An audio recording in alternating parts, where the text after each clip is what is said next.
اللهم صل وسلم وبارك على سيدنا محمد وعلى اله واصحابه اجمعين. ازيكم يا حبايبي؟ عاملين ايه؟ انا اميره احمد ودي قناتي. لو اول مره تشوفوني او تزوروني فعلوا زر الجرس واشتركوا في القناه عشان يوصلكم كل جديد. النهارده انت جايبه لنا ايه يا اميره؟ النهارده جايبه لكم عظمه عظمه بجد يا جماعه، شويه فطاير شويه بتيهات ملهاش حل. من كيلو دقيق طلعنا العظمه، والحكايه اللي انتوا شايفينها قدامكم دي بجد يا جماعه. الفيديو اللي مش هيتفرج عليه فايته كتير. يلا بينا عشان ما اطولش عليكم، عشان ما اطولش عليكم الفيديو والوقت بتاعكم واخد منكم وقتكم.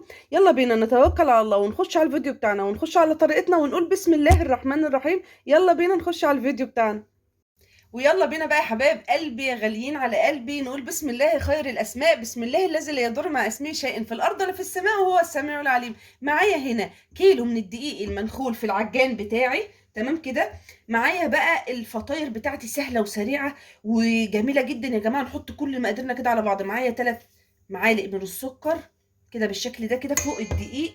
معايا هنا ربع معلقه من البيكنج باودر اهو، ربع معلقه بس من البيكنج باودر. معايا كيسين من الخميره، تمام. كيسين من الخميره هحطهم على الدقيق بتاعي. انا حطيت ليه كيسين يا جماعه على كيلو الدقيق؟ علشان يكون الجو ساقع يا جماعه، الجو برد جدا، فلازم ان انا احط كيسين عشان يتخمر بسرعه. هنزل عليه على كل المقادير بتاعتي دي بفنجان من الزيت هنا كده اهو. هنزل عليهم ببيضتين كله في بعضه، ما تستغربوش هتبقى فطاير ملهاش حل، تمام اهي. هنزل بقى بكوبايه كبيره من اللبن الدافي بالشكل ده كده، وهخلط كل مقاديري، تمام. هخلط كل المقادير بتاعتي بالسباتيولا بتاعتي عندي هنا كده في قلب الدقيق، ويكون عندي شوية مية دافيين جنبي بحيث ان انا لو احتجت ازود بالراحة. بس قبل اي حاجة هنزل بالعجان بتاعي واعجن، وهنزل بالمية بتاعتي والعجان شغال، تمام كده. ثانية واحدة خليكم معايا اهو، ونشغل العجان مع بعض. شفتوا بقى سهلة وسريعة ازاي؟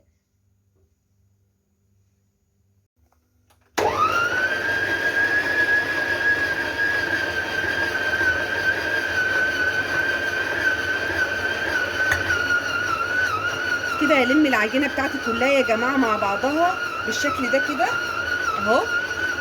معايا هنا بقى معايا كوبايه من الميه الدافيه. هنزل بالراحه كده بكوبايه من الميه الدافيه على الخليط بتاعي اهو، عشان يتلم كل العجينه كلها مره واحده معايا.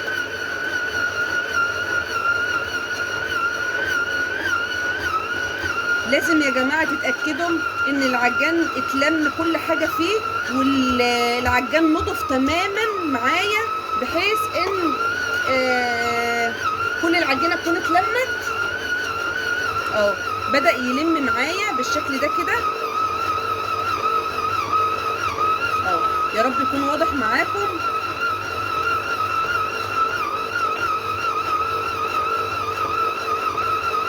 مقاديرنا سهله وسريعه، ووصفتنا مفيش اسرع منها يا جماعه. هتطلع معانا شويه فطاير هشه جدا تحفه جدا ملهاش حل.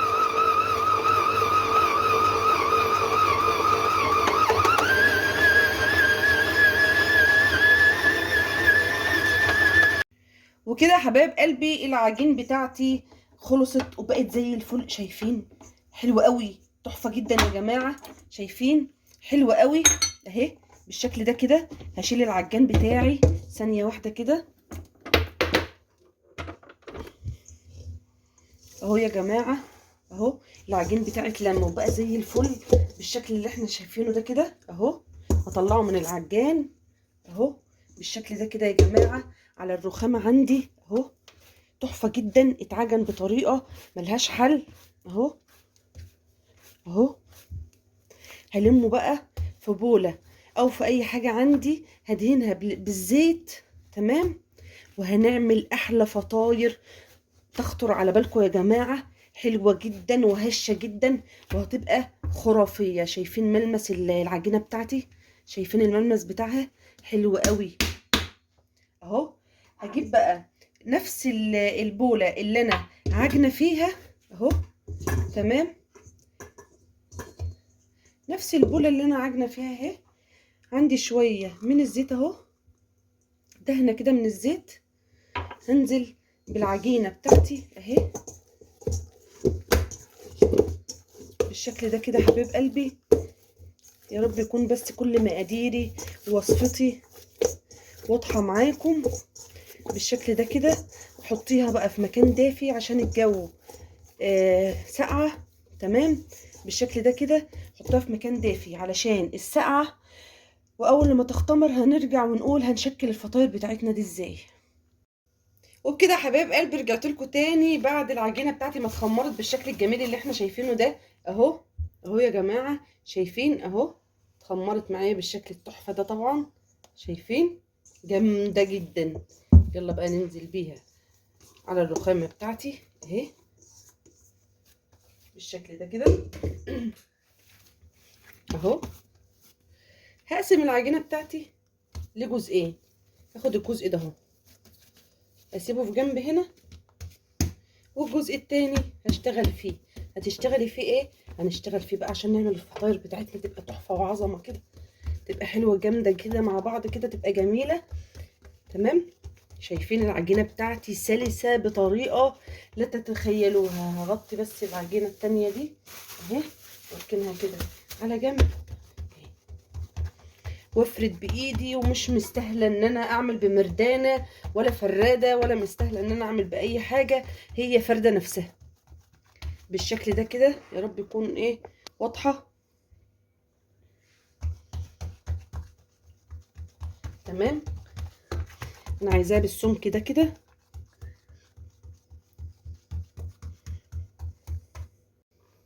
معلش يا حبايب قلبي بس الفيديو فصل عشان كنت بظبط الاضاءه. فردت العجينه بتاعتي بالشكل اللي انا شايفاه ده كده بالسمك ده كده يا جماعه اهو. تمام اهو. عندي هنا بقى قطعه من الزبده في ايدي اهي، مش عايزه اسيحها، انا عايزاها زي ما هي كده. وهمشي بيها على العجينه بتاعتي كلها كده اهو. هشبع العجينه بتاعتي بالزبده على قد ما اقدر. تمام اهو. هديلها طبقه كده حلوه من الزبده بالشكل الجميل ده كده، تحفه بجد اهو. اهي هعمل ايه؟ هعمل كده اهو، وهعمل كده اهو اهو. هرجع اجيب الزبده بتاعتي كده اهو بايدي. قطعه الزبده اهي بدرجه حراره المطبخ. تمام، زي ما انتم شايفين كده اهي. اعمل كده واعمل كده اهي، واسيب العجينه بتاعتي دي ترتاح. عفوا يا جماعه، اسيب العجينه بتاعتي دي ترتاح كده على جنب اهي بالشكل ده كده. ونشتغل في العجينه التانيه. اغطي العجينه بتاعتي دي كده بالشكل ده كده اهي، واسيبها على جنب واشتغل في العجينه التانيه بنفس الطريقه.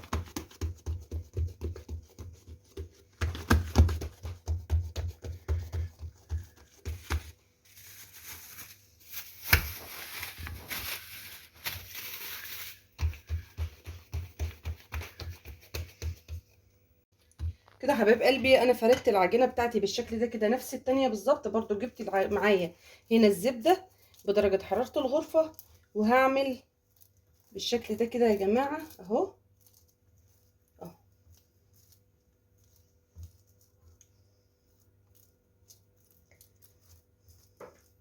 بالشكل ده كده تعملي الزبده تدهنيها بالطريقه دي كده يا جماعه.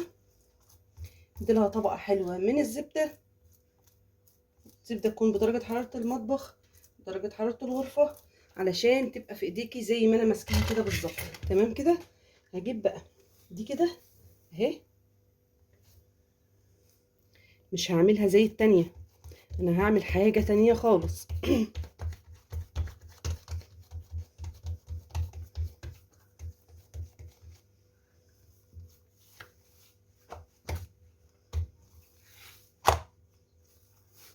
الشكل ده كده يا جماعة اهو. اسويها كده تبقى متساوية كلها ايه، واخدة مربع قد بعضه كده، عشان الشكل اللي احنا هنعمله يطلع منتظم.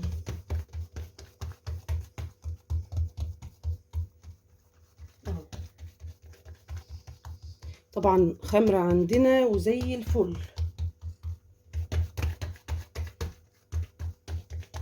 اهي. اجي بقى بالسكينة بتاعتي اعمل كده اهي.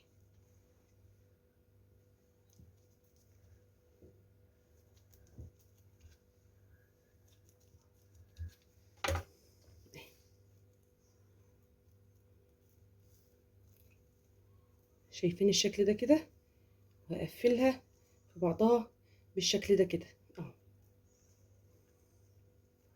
اهي جنبي صينية دهناها دهنة زيت، تمام، وهرص فيها كل اللي انا هعمله بالشكل ده كده. خلي بالكم احنا هنخمرها تاني. انا هرص في الصينية بتاعتي بالشكل ده كده، تمام. امسك العجينة الفها اللفة دي كده اهي اهي، واقفل بالشكل ده كده اهي. اللهم بارك، عجينة زي الفل بسم الله ما شاء الله. الفها اللفة اللي احنا شايفينها دي كده، تمام. وجنبي صينية مدهونة من الزيت ارص فيها يا حبايب قلبي، واسيب فرق بين الكحكات بتاعتي وبين بعضها، علشان انا لسه هخمر، تمام، لسه هدي تخميرة كمان. واقفل بالشكل ده كده اهو. اللهم بارك زي الفل بسم الله ما شاء الله. اللهم صل على النبي، زي الفل يا جماعة، تحفة بجد اهي. تسيب فرق جنبهم، تمام اهو. اعمل كام واحدة قدامكم واخلص كل الكمية بقى، وارجع لكم تاني اقول لكم هنعمل ايه بالعجينة التانية. وكده حبايب قلبي انا عملت كل الكمية اللي كانت معايا. يلا بقى نخش على العجينة التانية ونشوف هنشكلها بأنهي شكل. انا عملت الكعكات دي كده او الفطاير بتاعتي دي كده، وهسيبها تتخمر في الصينية. مش هدخلها الفرن دلوقتي خالص، لازم تاخد نسبة تخمير كده كمان نص ساعة ولا حاجة، لغاية لما حجمها يتضاعف شوية. وبعد كده نكون احنا خلصنا العجينة التانية، وهنشوف هندخلها الفرن وهندهنها ايه قبل ما ندخلها الفرن. يلا حبايبي بقى نجيب العجينة التانية معايا اهي، تمام. نفردها بقى فردة حلوة كده. هي ارتاحت بعد ما فردناها ولميناها، خدت راحتها خالص، تمام. هعملها بالشكل ده كده. انا عايزاها تبقى مستطيلة، عايزة الفردة بتاعتها يا جماعة تبقى مستطيلة، تمام كده اهي بالشكل ده كده. نقول يا جماعة بسم الله خير الأسماء، بسم الله الذي لا يضر مع اسمه شيء في الأرض ولا في السماء وهو السميع العليم. ربنا يحسن ما بين إيديكم وبين إيدينا يا رب، اللهم آمين يا رب العالمين. اللهم صل وسلم وبارك عليك يا حبيبي يا رسول الله. صلوا عليك، صلوا على الرسول يا جماعة. ألا بذكر الله تطمئن القلوب، لا إله إلا أنت سبحانك إني كنت من الظالمين يا الله. تمام كده حبايبي، أنا كده فردتها بالشكل ده كده، تمام أهو. عملتها زي ما أنا عايزاها مربعة بالشكل ده كده،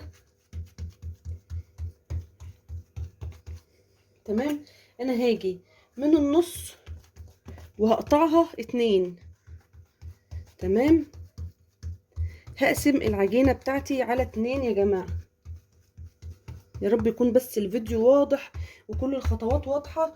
واللي عايز المقادير اكتبولي يا جماعة وانا اكتبها لكم في صندوق الوصف. هقسم كده بالطريقة دي كده اهو. قسمت كده اتنين. ثانية واحدة معدن المفرش علشان يبقى يا رب يكون ايه واضحة كده قدامكم ان شاء الله رب العالمين. هاجي بقى 3 صوابع هنا كده اهي، وهعمل كده قبلها الناحية التانية اهو. يبقى انا كده ايه هعمل القطع متساوية بالظبط. مش عارفة تسويها بنظرك، سويها بمسطرة، سويها بايدك، بأي حاجة. اهو بالشكل ده كده اهو. اهو تقطيعة، خلوها كلها قد بعضها يا جماعة عشان يبقى السوا واحد بالشكل ده كده اهو. تمام اهو. اهو تمام كده. انا معايا هنا بقى، انتي الحشوة اللي انتي هتحشيها احشيها على ذوقك انتي، مش على ذوق انا ومش على ذوق حد. اللي انتي بتحبيه انتي وولادك اعمليه. ما تفكريش مين بيحب ايه او فلان عمل ايه انا مش هاكله، لا، احشي الحشوة اللي تعجبك انتي. انا معايا هنا جبنة ملح خفيف، تمام كده. معايا جبنة ملح خفيف، هاتيلي كده تولي معلقة تانية. ثانية واحدة يا جماعة. معايا جبنة ملح خفيف، اللي هي الجبنة اللي في العلب الكرتون يا جماعة. هجيب هنا كده اهو، هاخد بالمعلقة اهو على قد الحشوة واحط كده يا جماعة، يسهل عليكم اللف. اعمليها كلها اهي، ما يكون الحاجة باينة قدام عينيكي وحاطة كل حاجتك قدامك، بيسهل عليك العمايل وما تبقاش حاجة صعبة جدا عليك. تمام بالشكل ده كده. وزعي الجبنة عليها كلها، وبعد كده ابدأي لفي. تمام كده. وكده حبايب قلبي انا حطيت الجبنه بتاعتي على الكميه كلها عشان اعرف ان انا اخلص بسرعه. هرول بقى العجينه بتاعتي بالشكل ده كده اهو. اهو وهسيب التقفيله دي تبقى تحت برضو في صينيه جنبي تكون مدهونه زيت، وهرص فيها وهسيب مسافه بينهم وبين بعض علشان التخمير، عشان انا هسيبهم يا جماعه يتخمروا بالشكل الجميل اللي انتوا شايفينه ده كده. لازم اسيبها تتخمر تاني اهي. اهي مقفوله من كل الجوانب ومن تحت، لازم تكون التقفيله بتاعتك من تحت. تمام بالشكل ده كده. هنعمل كده اهو. اهو اللهم بارك، تحفه بجد يا جماعه، هتعجبكم جدا. وطريقتي السلسه السهله البسيطه هتعجبكم قوي يا جماعه في الباتيه وفي الفطاير اللي احنا عملناها. الشكل الاولاني من كيلو دقيق طلعنا تشكيله تحفه حلوه جدا، هتعجبكم وتعجب ولادكم. ممكن تعمليها بقى ايه تبقى عشاء، ممكن تعمليها تبقى عندك كده للفطار. تعمليها بقى ما يكون حد ضيف عندك كده عايزه تقدمي له اي مخبوزات ولا اي حاجه بالشكل ده كده حبايب قلبي اهو. ورص في الصينيه جنبي، ودي مسافه للحاجه اللي عندي اهو. لازم ادي مسافه عشان انا هخمر تاني بالشكل ده كده اهو. لازم ادي مسافه يا حبايب قلبي علشان التخمير اللي عندي.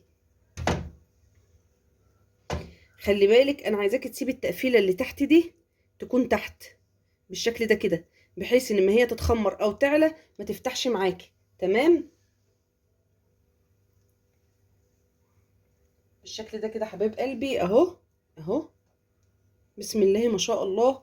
عجينه ملهاش حل. على فكره العجينه دي ممكن تعملي بقى حاجات كتير، مش زي ما انا عملت كده بس. ممكن تطلعي عشرات الاختراعات من نفس طريقه العجين. اهم حاجة طريقة العجين والمكونات والمقادير اللي احنا عملناها في العجينة. وشكلي بقى براحتك، عايزة تعملي بقى بجبن، عايزة تعملي بسوسيس، عايزة تعملي بشوكولاتة، عايزة تعملي فطاير سادة، عايزة تعملي اللي انت عايزة تعمليه. العجينة اللي انا عاملاها دي تعمل عشرات الاشكال والالوان من المعجنات يا جماعة. مش شرط النوعين بس اللي انا عاملاهم، ممكن تشكلي منها عشرات الانواع. تمام اهو.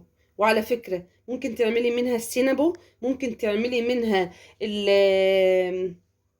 الفطاير اللي هي الضفاير، ممكن تعملي منها العجينة التركية الضفاير التركية. تمام ممكن تعملي من العجينة اللي احنا عاملينها عشرات الاشكال يا جماعة، هتطلع معاكي حاجات تحفة اهو. وكده حبايب قلبي انا خلصت كل الكميه اللي عندي بالشكل اللي انتوا شايفينه ده كده. عندي بقى ماده الدهن اللي انا هدهنها. اقول بسم الله الرحمن الرحيم. عندي هنا بيضه، هخفق البيضه دي كويس جدا كده يا جماعه اهو.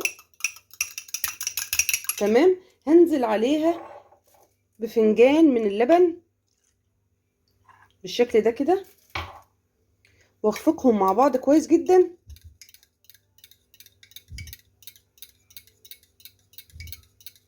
اهو.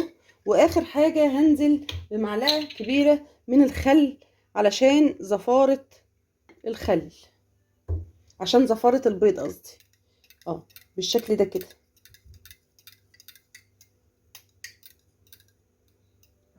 اه.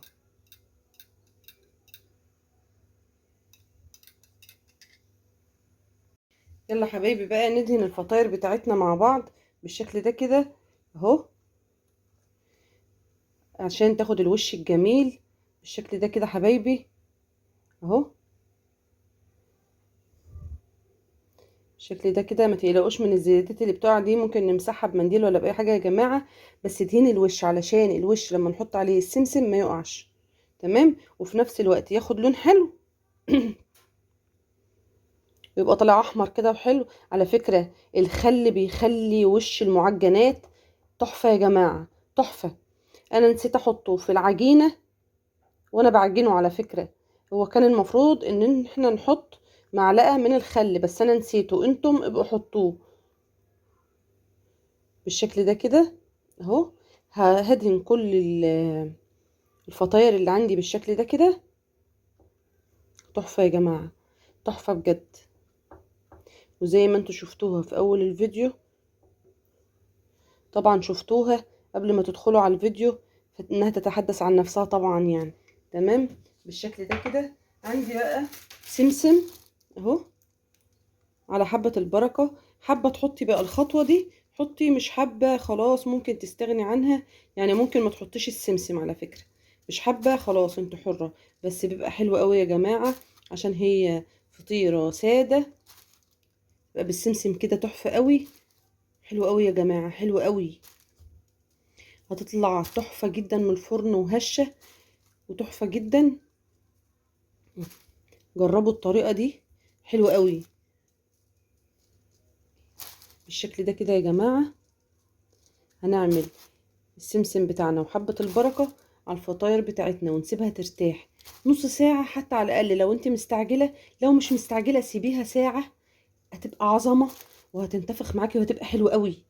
لو مستعجلة بقى وعايزاها بسرعة يعني اديلها نص ساعة حتى على الأقل تخمير كمان، علشان تبقى كده ايه وصلتي للي انتي عاوزاه اهو. بالشكل ده كده يا حبايب قلبي اهو. هعمل بقى الصينية التانية بنفس الطريقة اللي انا عملت بيها دي، نفس الدهان ونفس السمسم ونفس كل حاجة. تمام كده اهو. هستنى بقى لغاية لما تخمر وهدخلها الفرن على درجة حرارة 180 رف وسطاني.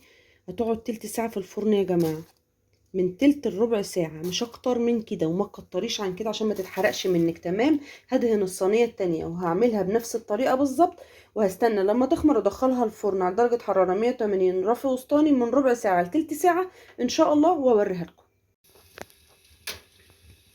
اللهم بارك يا جماعة، بسم الله ما شاء الله، اللهم صل على النبي. الفطاير بتاعتنا في قلب الفرن اهي. شوفوا بقى الجمال، شوفوا العظمة. واو واو واو واو. الفطاير بتاعتي يا حبايب قلبي خرجت من الفرن بالشكل الجميل اللي انتوا شايفينه ده. معايا فوطه نضيفه بقى كده بالشكل ده كده، هغطي على طول، مش هسيبها مكشوفه للهوا علشان تعرق كده على بعضها وتبقى طريه وهشه وتحفه. ما ينفعش ما نغطيش يا جماعه علشان الفطاير بتاعتنا هتبقى ناشفه. لازم المرحله دي دخلت الصينيه التانية وخرجت دي وغطيتها بالفوطه بتاعتي عشان تعرق معايا وتبقى هشه وطريه. وهرجع لكم تاني لما الصينيه التانية ترجع من الفرن، تخرج من الفرن. وكده حبايب قلبي اللهم بارك، كده الفطاير بتاعتي خرجت من الفرن بالشكل الجميل اللي انتوا شايفينه ده كده اهو. شايفين يا جماعة؟ تحفة بجد، حلوة قوي قوي قوي قوي. تعالوا بقى نسيب دي متغطية شوية عشان لسه خارجة من الفرن. تعالوا بقى نشوف الفطاير بتاعتنا مع بعض. شايفين؟ شايفين يا جماعة؟ شايفين اهي؟ حلوة قوي، تسويتها جميلة، تحفة يا جماعة، تحفة، هشة كده من بعضها وملهاش حل. فعلا فعلا الطريقة دي لو ما جربتوهاش فايتكوا كتير، والله فايتكوا كتير فعلا يا جماعة لو ما جربتوش الطريقة بتاعتي دي. شوية فطاير، اللهم بارك، بسم الله ما شاء الله، اللهم صل على النبي. بصوا يا جماعة، بصوا، الله، سخنة قوي قوي يا جماعة. شايفين الحشوة، شايفين التوريقة، تحفة جدا يا جماعة. شايفين التوريقة بتاعتي، اللهم بارك، بسم الله ما شاء الله، بسم الله ما شاء الله، اللهم صل على النبي. على التوريقة بتاعتي جميلة جدا يا جماعة، ملوش حل. فعلا فعلا فطاير ملهاش حل، وباتيه ملوش حل، حلو جدا يا جماعة. فايتكم كتير فعلا لو ما جربتوش. يا رب تكون طريقتي عجبتكم ودمتم سالمين، دمتم في حياتي نعمة، والسلام عليكم ورحمة الله وبركاته.